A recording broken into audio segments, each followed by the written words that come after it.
Alur cerita, Biontai, Gazi.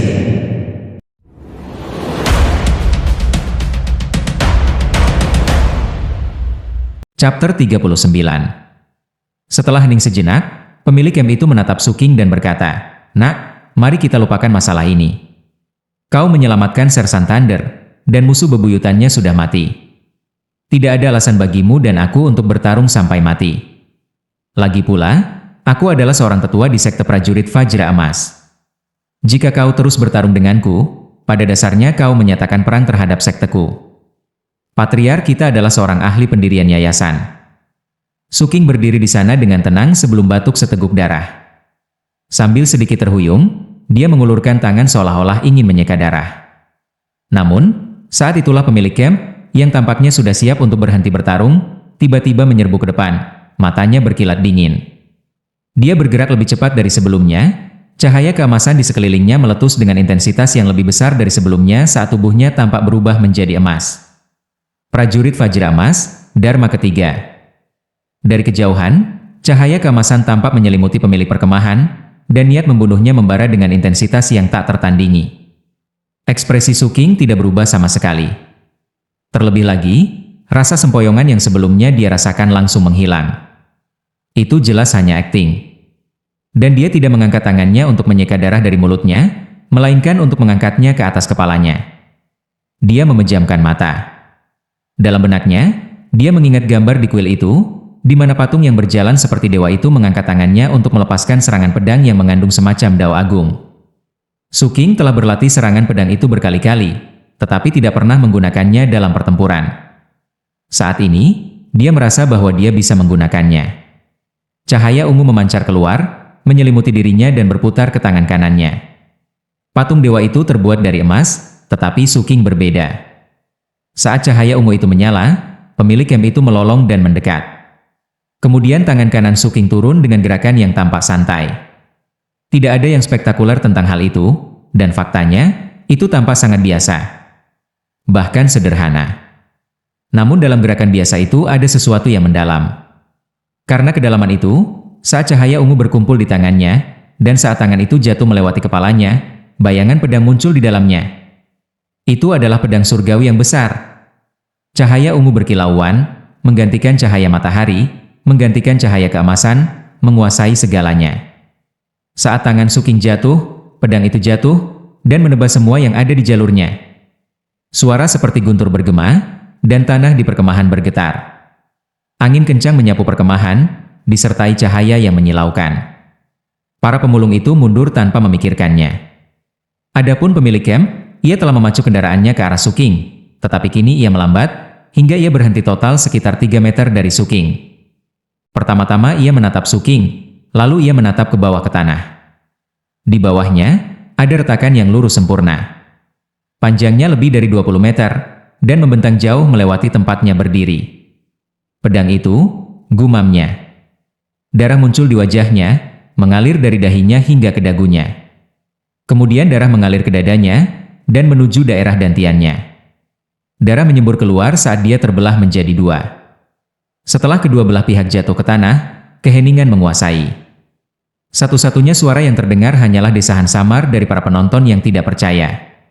Matahari terbenam menyinari pemuda yang berdiri di sana, darah menetes dari ujung jarinya dan mendarat di bawah, menyebabkan riak-riak menyebar di genangan darah yang memenuhi jalan. Pantulannya sulit dilihat dalam darah, tetapi meski begitu, dinginnya matanya masih terlihat. Suking diam-diam menyingkirkan belati dan tusuk satenya yang berdarah. Dia mengambil harta karun jimat dengan kaligrafi samar, lalu berbalik dan berjalan menuju Crucifix dan Grachevoraptor, yang juga memiliki ekspresi kagum di wajah mereka. Suking menggendong Sersan Thunder yang pingsan ke dalam pelukannya dan membawanya pergi. Dengan kepala tertunduk, Crucifix dan Grachevoraptor mengikuti. Bayangan Suking membentang panjang di bawah sinar matahari sore. Bayangan itu tampak sangat melankolis saat bergerak melintasi tanah yang berlumuran darah. Para pemulung itu memperhatikan kepergiannya, lalu mengalihkan perhatian mereka ke mayat-mayat, yang seperti noda darah yang tertinggal saat Suking berjalan pergi. Beberapa orang yang hadir teringat kembali saat Suking bertarung dengan Anaconda bertanduk raksasa dalam ujian binatang buas, dan bagaimana ia juga meninggalkan bercak darah saat menyeretnya keluar dari arena. Kedua gambaran itu tampak menyatu menjadi satu. Anak kecil, teriak seseorang. Dan kemudian pemulung lainnya mulai mengatakan hal yang sama. Anak.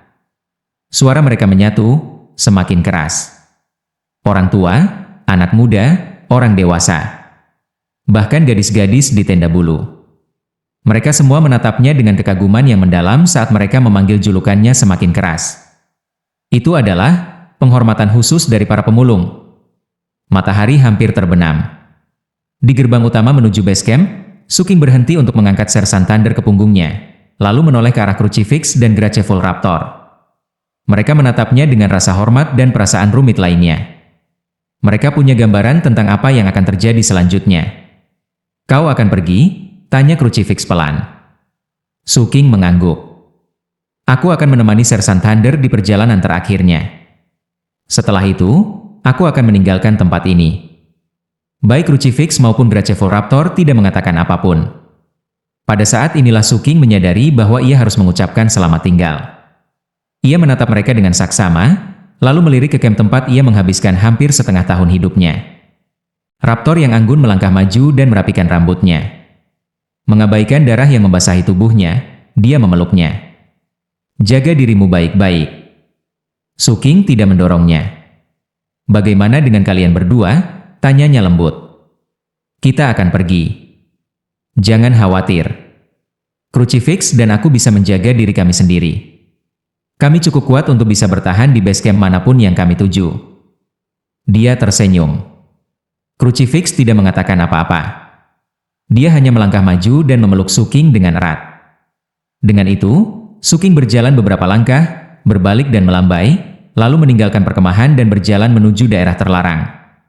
Crucifix dan Graceful Raptor berdiri di sana sambil memperhatikannya semakin menjauh. Ketika akhirnya dia menghilang dari pandangan, Graceful Raptor berkata, "Bagaimana menurutmu, Crucifix? Apakah kita akan pernah melihatnya lagi? Kita bahkan tidak pernah menanyakan nama aslinya. Kita akan menemuinya lagi. Dan untuk nama, itu tidak penting." Sambil mengulurkan tangan, dia meraih tangan Graceful Raptor. Suking menggendong Sersan Thunder di punggungnya, seperti yang dilakukannya saat lelaki tua itu terluka dan membawanya keluar dari wilayah terlarang. Bahkan, ia mengikuti jalan yang sama saat kembali.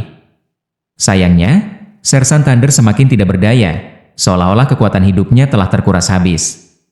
Dan perlahan tapi pasti, aura kematian terbentuk dalam dirinya.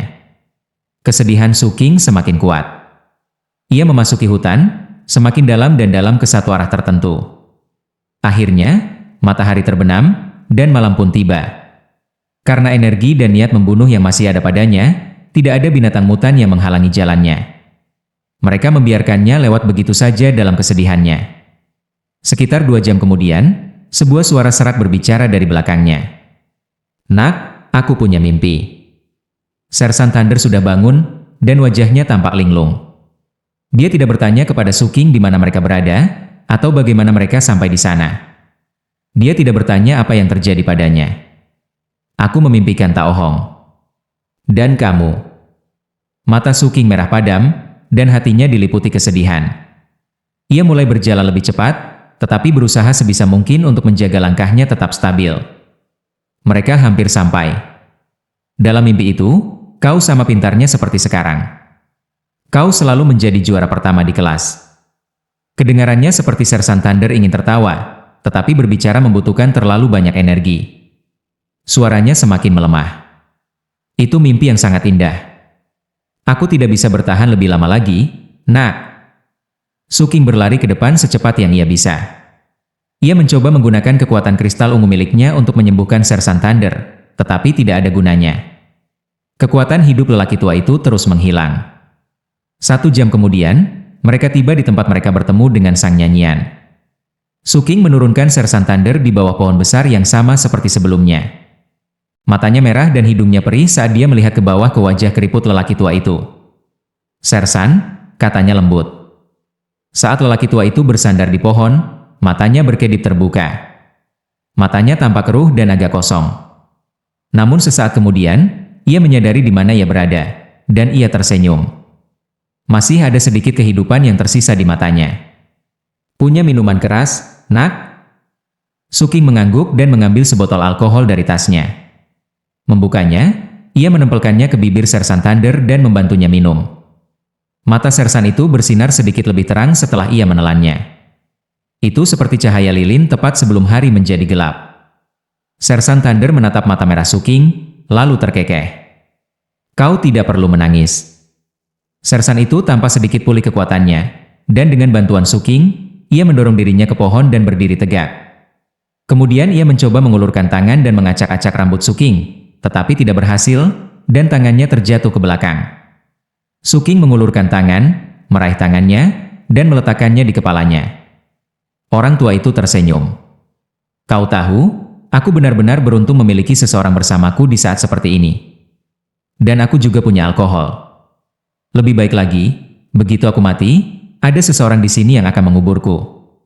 Banyak orang di dunia ini meninggal dalam kesedihan dan sendirian, di tengah-tengah antah berantah, mayat mereka membusuk di bawah terik matahari. Kau tahu, kematian bukanlah sesuatu yang perlu ditakuti. Yang benar-benar menakutkan adalah menyendiri di saat-saat menjelang kematian. Cahaya di mata Sersan Thunder mulai memudar. Nak, bantu aku minum satu gelas lagi.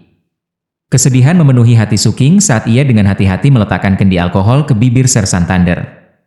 Alkohol tumpah keluar, tetapi tidak masuk ke mulutnya. Sersan itu melihat ke balik bahu Suking, tatapannya kosong saat ia bergumam, apakah kau akan datang untukku, Tak Ohong?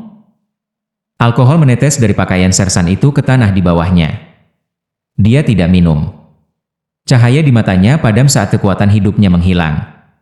Suking gemetar, menundukkan kepalanya karena kehilangan kendali atas kesedihannya. Kesedihan itu menjalar dari ujung kepala sampai ujung kaki. Dia mencengkeram kendi alkohol dengan sangat kuat hingga jari-jarinya menggigit permukaan tanah liat, tetapi dia tidak menyadarinya. Beberapa saat kemudian, dia menggigit bibirnya, menyingkirkan kendi itu, dan menatap lelaki tua di depannya. Lelaki tua yang tidak akan pernah bangun lagi. Dalam benaknya, dia bisa melihat saat-saat di reruntuhan kota ketika Sersan Thunder menoleh ke belakang dan tiba-tiba berkata, "Nak, kau mau ikut denganku?" Air mata mengalir dari mata Suking, membentuk aliran air saat air mata itu menembus darah di wajahnya dan jatuh ke pakaiannya. Dulu di daerah kumuh, dia tidak pernah menangis. Namun saat ini, dia tidak bisa menahan diri. Ia berdiri di sana bersama Sersan Thunder hingga matahari terbit. Kemudian ia mengubur lelaki tua itu di bawah pohon, bersama kendi berisi alkohol. Para pemulung tidak membutuhkan batu nisan, karena tidak ada yang akan mengunjungi mereka untuk berkabung. Namun Sersan Thunder punya batu nisan. Suking berdiri di depannya, menatap kosong. Waktu berlalu. Akhirnya, ia meraih karungnya dan mengeluarkan sebuah benda kecil yang dibungkus kain rami. Benda itu adalah sepotong permen. Sambil memasukkan permen itu ke dalam mulutnya, ia bersandar di pohon dan memejamkan mata. Permen itu manis. Seseorang pernah mengatakan kepadanya bahwa, saat ia merasa buruk, ia harus memakan permen ini, dan itu akan membuatnya merasa lebih baik. Chapter 40. Akhirnya, permen itu meleleh di mulutnya. Sinar matahari mengalir turun melalui puncak-puncak pohon, menyinari wajahnya untuk beberapa saat hingga akhirnya meleleh juga ke dalam jiwanya. Seolah-olah untuk meredakan kesedihannya. Akhirnya, Suking membuka matanya dan menatap matahari di langit. Kemudian dia melihat ke bawah ke batu nisan Sersan Thunder. Dia mendesah. "Sersan, semoga perjalananmu aman." Sambil berpegangan tangan, dia membungkuk dalam-dalam, lalu berbalik dan berjalan pergi. Saat melakukannya, dia mengambil semua perasaan lemahnya dan menguburnya di dalam hatinya. Mengenai kemudaan dan ketidakdewasaannya, mereka dikubur di tanah bersama Sersan Thunder, dan tidak akan pernah terlihat lagi. Takdir telah memberikan sedikit kehangatan kepada Suking, tetapi kemudian dunia dengan kejam merenggutnya. Itulah hidup. Dia tidak punya pilihan selain terus berjalan di jalan di depannya.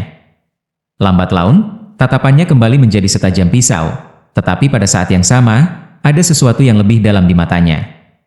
Bergerak cepat, ia menuju ke tepi hutan. Saat ia menyelinap di bawah sinar matahari yang berbintik-bintik, masih ada kesuraman dalam dirinya yang tidak dapat dihilangkan oleh cahaya terang. Saat kesuraman itu terbentuk, kesunyian itu berubah menjadi kesepian. Lebih dalam dan lebih dalam. Makin dingin dan dingin. Dia seperti anak serigala yang tumbuh sendirian di hutan belantara yang brutal, dan semakin dekat menjadi serigala penyendiri sejati. Sehari berlalu tanpa istirahat sama sekali. Akhirnya, dia keluar dari wilayah terlarang. Area yang dia masuki tidak terhubung dengan base camp. Dia tidak punya rencana untuk kembali ke sana. Pasti akan ada konsekuensi jika membunuh musuh bebuyutan Sersan Thunder. Pria itu bekerja untuk sebuah organisasi yang beroperasi di seluruh benua Phoenix Selatan. Meskipun dia bukan orang yang sangat penting, mereka pasti akan menyelidiki kematiannya. Su King tidak akan mengambil risiko apapun. Namun yang paling penting adalah bahwa dia telah membunuh pemilik camp. Su King telah mendengar Sersan Thunder berbicara tentang sekte prajurit Fajra Emas. Night Dove memang kuat, tetapi hanya dapat dianggap sebagai kekuatan luar, sedangkan sekte prajurit Fajra Emas adalah kekuatan terkuat di wilayah tersebut. Mereka memiliki koneksi ke puluhan kota dan markas pemulung, dan secara langsung menjalankan banyak dari mereka. Terlebih lagi, kepala sekte tersebut adalah seorang ahli pembentukan pondasi. Bagi orang-orang yang tinggal di sekitar sini, termasuk para pemulung, para ahli pembentukan pondasi bagaikan makhluk immortal. Meskipun hanya sedikit yang pernah melihatnya, rasa kagum dan kekuatan yang mereka miliki sudah cukup untuk menanamkan rasa hormat di hati semua orang. Karena itu, Su King tahu bahwa karena dia telah membunuh dua tetua mereka, sekte tersebut akan sangat marah padanya. Ada satu cara sederhana untuk mengatasi masalah tersebut. Dia perlu bergabung dengan suatu organisasi yang dapat menimbulkan rasa takut dalam hati sekte prajurit Fajra Emas, dan memastikan bahwa mereka tidak akan melakukan apapun kepadanya. Organisasi itu tidak lain adalah Seven Blood Ace. Bagi kota-kota dan base camp setempat, Golden Fajra Warrior Sect adalah kelompok monster yang sangat besar. Namun bagi Golden Fajra Warrior Sect, hal yang sama dapat dikatakan tentang Seven Blood Ace. Bahkan jika Golden Fajra Warrior Sect 100 kali lebih berani, mereka tidak akan berani memprovokasi Seven Blood Ace. Cara terbaik untuk menyelesaikan krisis ini, setidaknya untuk saat ini, adalah baginya untuk menjadi murid Seven Blood Ace. Oleh karena itu, begitu dia keluar dari daerah terlarang, dia menepuk-nepuk medali identitas 7 mata darah di dalam karungnya, lalu melihat sekelilingnya dengan mata berbinar. Dia akan melakukan perjalanan ke Seven Blood Ace. Lokasinya sangat jauh sehingga orang biasa akan membuang waktu bertahun-tahun untuk berjalan ke sana. Mereka tidak hanya harus melintasi seluruh pegunungan, tetapi juga menghadapi banyak bahaya. Namun, medali identitas akan membuat segalanya jauh lebih mudah. Di bagian belakangnya terdapat peta yang menunjukkan kota-kota yang dikuasai oleh Seven Blood Ace. Yang harus ia lakukan hanyalah membawa medalinya ke sana, dan ia akan mendapatkan 1 kali teleportasi gratis ke markas besar sekte. Saat ini, kota terdekat dengan Su King adalah Antlerville, yang berada di arah yang berlawanan dengan Lauging Pines. Tidak seperti Lauging Pines, Anda tidak bisa begitu saja membeli izin tinggal untuk tinggal di Antlerville. Sebaliknya, Anda memerlukan surat rekomendasi dari murid Seven Blood Ace. Itulah sebabnya Sersan Thunder tidak dapat menetap di sana. Ketika pikiran itu terlintas di benaknya, Su King menoleh untuk melihat kembali ke daerah terlarang. Kemudian, saat malam semakin larut, ia menuju Antlerville. Hanya perlu waktu sekitar 3 hari untuk sampai ke sana. Dia belum pernah ke Antlerville, tetapi dia familiar dengan nama itu, karena letaknya tidak terlalu jauh dari kota tempat dia pernah tinggal selama 6 tahun. 2 hari berlalu. Keputusan Su King untuk menghindari base camp adalah keputusan yang tepat. Sekarang ada puluhan murid sekte prajurit Fajra Emas yang mengawasi keadaan. Dan ada 7 atau 8 orang yang berada di hutan mencari petunjuk. Alasannya adalah karena ada berbagai macam orang di antara para pemulung, semuanya dengan tujuan dan ide mereka sendiri. Satu-satunya cara untuk merahasiakan kejadian di camp adalah dengan memusnahkan mereka semua. Namun berita itu menyebar dengan cepat, dan ketika sekte prajurit Fajra Emas mendengar apa yang terjadi, mereka menjadi marah. Bagi mereka, kehilangan 2 orang tua adalah masalah besar, terutama dalam hal harga diri. Intinya, itu adalah provokasi, dan karena itu, mereka harus menyelesaikan masalah secepat mungkin untuk mempertahankan gengsi mereka. Namun, bahkan setelah 2 hari menunggu, Su King tidak kunjung muncul. Tentu saja, wilayah terlarang itu sangat luas, dan mereka tidak tahu apakah dia benar-benar masuk ke dalamnya. Dan sekte prajurit Fajra Emas tidak memiliki cukup orang untuk mencari secara menyeluruh di hutan belantara. Tidak mungkin untuk menghentikan penyebaran rumor, dan segera, semua kota dan camp di daerah itu tahu tentang apa yang terjadi. Fakta bahwa pencarian sekte prajurit Fajra Emas terhadap pelakunya tidak membuahkan hasil membuat setiap anggota sekte semakin marah. Saat itu, terdengar suara gemuruh dari tengah-tengah sekte prajurit Fajra Emas. Markas besar sekte itu tidak jauh dari Lauging Pines. Itu adalah kompleks bangunan yang sangat mahal dan indah yang dibangun di atas gunung, dipenuhi oleh ratusan murid dan beberapa ahli papan atas. Adapun suara gemuruh itu berasal dari aula besar di puncak gunung. Kau belum menemukannya? Duduk di singgasana di ujung aula adalah seorang pria parubaya yang mengenakan jubah emas. Dia tampak gagah dan matanya berkilat marah. Mengingat amarahnya, tidak mengherankan jika fluktuasi kekuatan rohnya sangat membebani orang lain yang hadir. Saat ini, ada dua orang berdiri di depannya. Keduanya berusia setengah baya dan mengenakan jenis jubah emas yang sama. Fluktuasi kekuatan roh mereka sangat kuat, melampaui pemilik camp, dan mereka berdua mengerutkan kening. Pemimpin sekte, salah satu dari mereka berkata, hutan belantara ini terlalu luas. Mengapa tidak meminta penjaga camp dan pemulung untuk melakukan pencarian? Jika kita melakukannya, tidak akan memakan waktu lebih dari 3 hari untuk menemukan pelakunya. Apa kau ini, pelawak? Teriak pemimpin sekte itu. Ada bocah yang membunuh 2 tetua kita, membasahi markas kita dengan darah, dan kau ingin meminta bantuan dari para penjaga dan pemulung? Sekte prajurit Vajra Emas akan kehilangan muka. 2 pria lainnya menahan lidah mereka dan tidak mengatakan apa-apa lagi. Sesaat kemudian, pemimpin sekte itu menarik napas dalam-dalam dan matanya berbinar karena niat membunuh, menunjuk ke arah 2 bawahannya. Grand Elder Lee. Grand Elder Chen. Kalian berdua berada di puncak tingkat ke-9 Ki Condensation.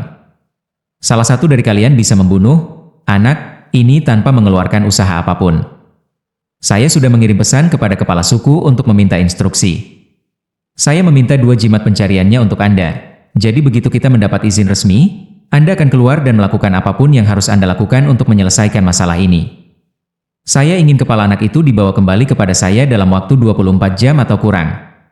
Kedua tetua agung menerima perintah itu dengan ekspresi sangat serius di wajah mereka. Sementara itu, mata pemimpin sekte bersinar dengan cahaya dingin saat ia memberi mereka masing-masing selembar batu giok. Kemudian, tepat saat mereka hendak meminta izin dari sang patriark, suara dengungan dingin bergema di aula seperti guntur. Suara itu begitu kuat hingga membuat pikiran kedua tetua itu terguncang. Bahkan pemimpin sekte itu bereaksi dengan jelas. Kemudian ia berdiri dan berjalan menjauh dari singgasana saat, di ujung lain aula, seorang lelaki tua muncul, mengenakan jubah emas dengan skema warna merah. Lelaki tua itu tinggi dan kekar, dan wajahnya kemerahan. Rambutnya yang panjang dan putih acak-acakan, dan matanya berderak seperti terkena petir. Saat ia masuk, fluktuasi kekuatan roh bergulir yang sepenuhnya melampaui level kondensasi Ki. Kemanapun ia berjalan, tanah terbelah dan retak di bawahnya. Lebih jauh lagi, auranya begitu mengesankan sehingga menciptakan sesuatu seperti badai di sekelilingnya. Bahkan, jika seseorang melihat lebih dekat, mereka akan melihat bahwa kakinya bahkan tidak menyentuh tanah. Ia sebenarnya berjalan di udara tipis. Ini bukanlah tipuan menggunakan teknik kultivasi angin, dia benar-benar berjalan di udara. Di belakangnya, terlihat gambaran ilusi seorang prajurit Vajra yang sedang marah, berdenyut dengan begitu banyak kekuatan sehingga jika menyerang, seluruh aula di sekitarnya akan hancur. Begitu pria itu tiba, ketiga orang di aula itu berlutut dan bersujud. Hormat kami, Patriark. Patriark prajurit Vajra Emas tidak berkata apa-apa, tetapi malah melangkah ke singgasana dan duduk. Kemudian dia menatap dingin ke arah ketiga bawahannya sejenak sebelum tatapannya yang tajam tertuju pada pemimpin sekte. Yunwen, apakah kamu lupa mandat sekte prajurit Vajra Emas kita? Keringat membasahi dahi pemimpin sekte itu saat dia segera menjawab. Patriark, Tuan, saya tidak lupa. Mandat sekte prajurit Vajra Emas menyatakan bahwa kami berusaha untuk tidak mengambil tindakan kecuali diperlukan. Namun, saat kami mengambil tindakan, kami menggunakan energi tajam emas untuk menyerang seperti prajurit Vajra. Itulah sebabnya saya sudah mengatur agar kedua tetua agung ini keluar dan menangani masalah ini. Dasar bodoh, geram sang patriark. Aku baru saja menyelidiki latar belakang Kit. Dia baru-baru ini menjadi terkenal entah dari mana. Sebagai anggota baru skuad Thunderbolt, dia membantai banyak musuh dalam perjalanan pertamanya ke wilayah terlarang di sana. Meskipun lebih lemah dari skuad Blood Shadow, dia menghabisi mereka. Dan dia menyelamatkan banyak pemulung. Dia ahli dalam ilmu racun, dan meskipun dia baru berada di tingkat ke-6 kondensasi Ki, dia telah membantai 2 tetua dan banyak murid kita. Kemudian dia berhasil lolos tanpa cedera sama sekali. Sekarang, kamu bahkan tidak dapat menemukannya. Meskipun banyak orang tinggal di kamp pemulung itu, hanya ada 2 orang yang bersedia memberikan informasi tentangnya. Jelas, orang-orang seperti dia. Berdasarkan catatan-catatan kuno yang pernah kubaca selama bertahun-tahun, saat berhadapan dengan orang seperti ini, kau harus menyelesaikan masalahmu dengannya, atau kau harus berusaha sekuat tenaga untuk membunuhnya. Dan sekarang kau berencana untuk mengirim hanya 2 orang untuk menangkapnya? Seseorang yang ahli dalam menang dari posisi yang lemah? Kau mungkin juga mengirim mereka ke kematian mereka. Saat dia selesai berbicara, Patriark prajurit Vajra Emas tampak sangat marah. Ketiga bawahannya tidak bisa berbuat apa-apa selain gemetar dan menundukkan kepala. Sambil mendengus dingin, sang Patriark melanjutkan, aku tahu kalau kalian berdua keluar dan bertemu dengannya, dia akan membunuh kalian berdua. Sambil menatap pemimpin sekte itu, dia berkata, kalau begitu, kalian akan marah dan mengejarnya, dan dia akan membunuh kalian juga. Akhirnya, aku akan muncul, tetapi saat itu dia sudah lama pergi. Lalu, bertahun-tahun kemudian, dia akan kembali dan menamparku sampai mati dengan 1 pukulan. Pemimpin sekte itu tercengang mendengar analisis ini, dan kini berkeringat lebih banyak dari sebelumnya. Tentu saja, dia tidak benar-benar berpikir bahwa kejadian akan terjadi seperti itu, tetapi dia juga tidak berani berdebat dengan sang Patriark. Sambil menundukkan kepalanya, dia hanya berkata, apa yang harus kita lakukan, Patriark? Patriark prajurit Vajra Emas memandang ke padang gurun untuk beberapa saat. Kemudian dia berkata, kirim para murid untuk mencari daerah itu. Suruh semua orang di kota dan markas pemulung juga mengawasi. Aku akan memberikan 2 tetua ini jimat terbang sebagai tambahan jimat pencarian. Mereka masing-masing dapat menutupi setengah wilayah kita. Aku juga akan bergabung dalam pencarian. Jika ada yang menemukannya, mereka harus memberitahu aku terlebih dahulu. Itulah cara kita dapat menyerang seperti prajurit Vajra. Itu juga satu-satunya cara yang pasti untuk memastikan prestise sekte kita tidak rusak. Tak lama kemudian, lonceng berbunyi di sekte prajurit Vajra Emas. Para pengikut mengalir keluar dari gerbang utama, sementara pada saat yang sama, sang Patriark membawa para tetua agung ke langit. Lanjut di video chapter berikutnya. Terima kasih.